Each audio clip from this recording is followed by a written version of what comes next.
борго чейин биздин Таш көмүр шаарында негизи азык түлүк натуралдык азык түлүктөрдөн кичине кыйынчылыктар бар эле. Азыр шаарыбызда азык түлүктөр боюнча камсыздоо боюнча иштер жүрүп жатат.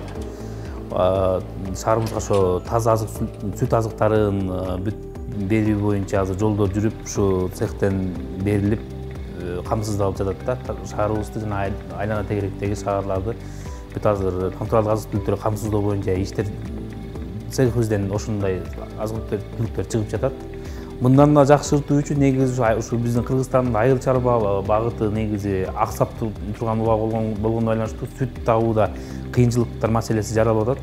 Ошо айыл чарба багытын өнүктүрүш керек жана ушундай ушуга окшогондорду багып, өзүбүздүн сүт азыктарын табып, ошо өзүбүздүкүн өндүрсөк, будан да жакшы болмок да.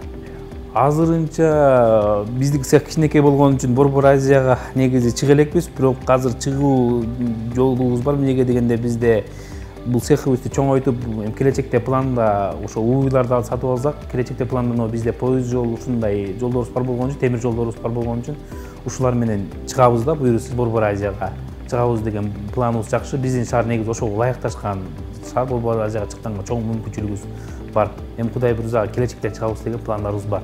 Азыр өзүңүздөр деле ушу келип жатканда көргөн болсоңуздар керек, биздин могу Таш көмүр шаарында жерлер негизи көп.